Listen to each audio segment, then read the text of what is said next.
Types of play and its values. In the previous video, we have studied about what is play and understood the meaning, concepts and benefits of play. In this video, let us study about the different types of play along with its values.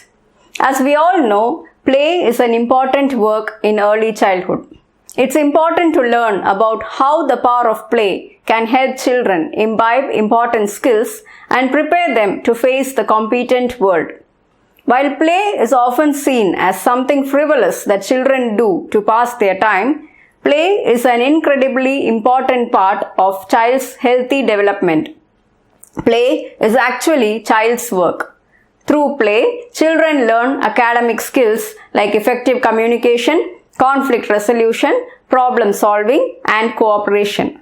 Maybe most importantly, they learn about themselves. They get to know their personalities, including their likes and dislikes, strengths and interests. Through play, children learn where they fit in the world. Realizing the importance of play, it becomes essential to know the various types of play, its characteristics and importance. Hence, this module on types of play and its value would attempt to elaborate Parton's theory of play. At the end of this module, you will be able to learn about the types of play as per Parton's theory, understand the characteristics and importance of the first two types of play according to Parton, identify activities fostering each kind of play, namely unoccupied play and solitary types of play.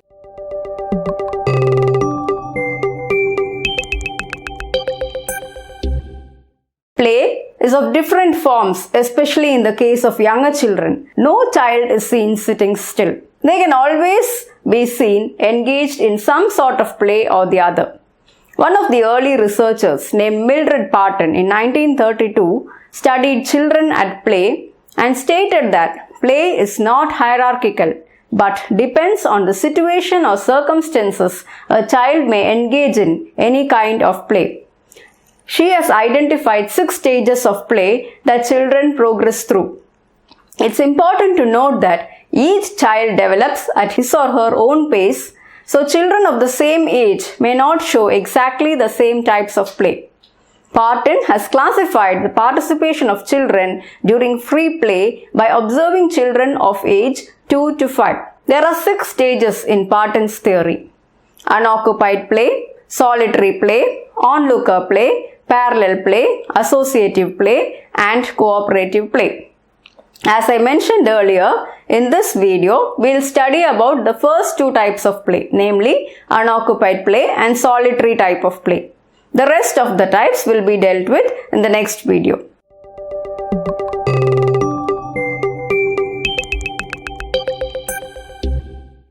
The child is busy, engaged in unoccupied play from birth to 3 years of age.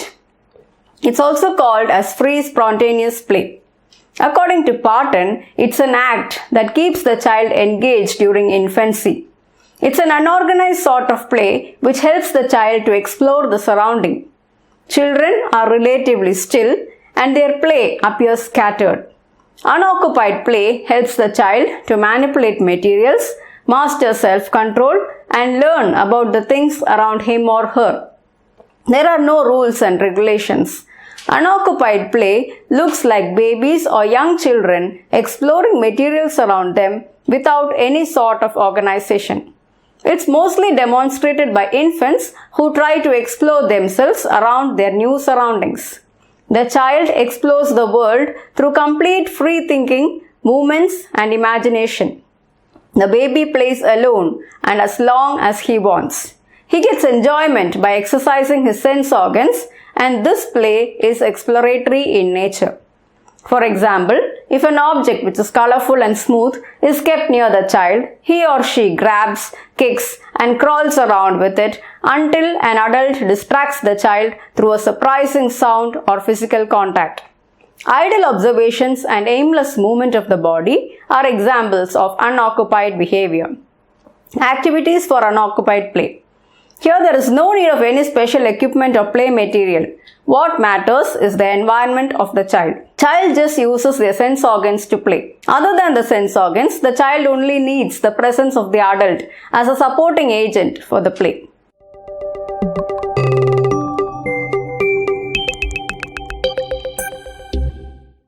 This is one of the first type of play seen in younger children who are around 2 to 3 years. In this, children are unaware of what others are doing and they are not interested in others' tasks. It's an independent play by the child himself. They play alone and continuously, focusing only on their activity, thereby entertaining themselves without any social involvement. They may not notice or acknowledge other children. This is the time period when the child explores the world around them and discovers new situations they are introduced to.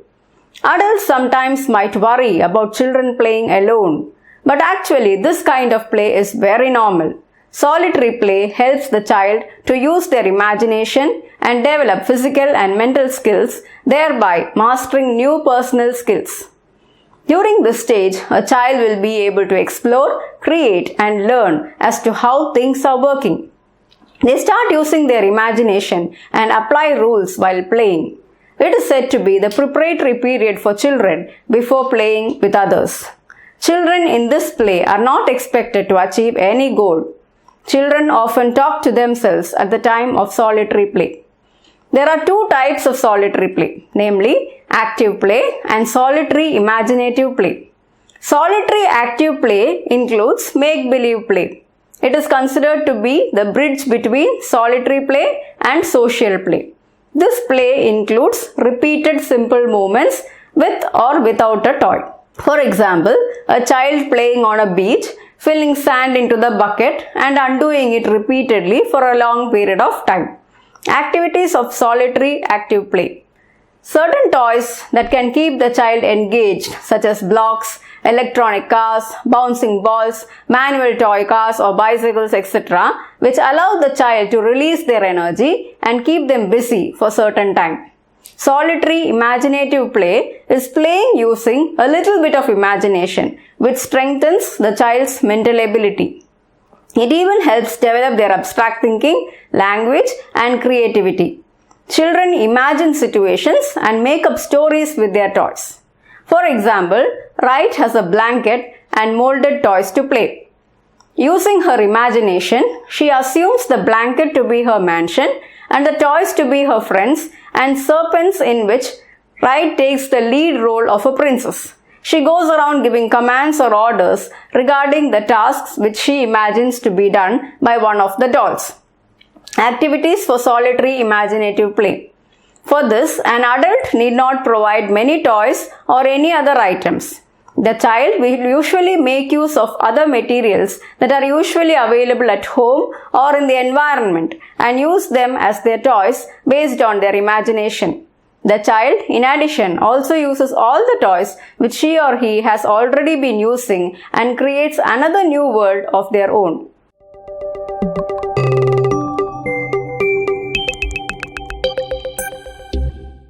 Hope you have understood well about unoccupied play and solitary play through this video. See you in my next video with the rest of the types of play. Thank you.